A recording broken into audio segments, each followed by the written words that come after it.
særlig dag, går jeg over fra. Det glæder dem ikke, høje konge. Selvfølgelig glæder jeg mig. Jeg glæder mig til at forene Skotlands og Danmarks traditioner og pleje kronens interesser.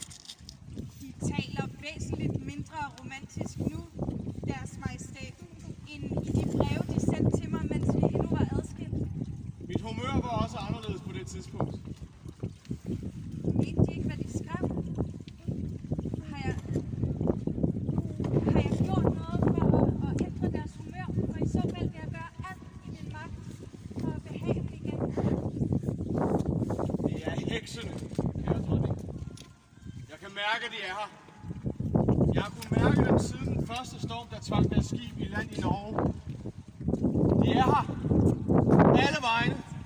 Og de vil mig til livs, fordi jeg er Guds tjener. Hvor er jeg lettet. Jeg troede, der var noget galt med mig. At de måske havde ændret mening. Han er helt besat af hekse. Det er meget morsomt, faktisk. Så stor en mand er bange for noget, som slet ikke findes.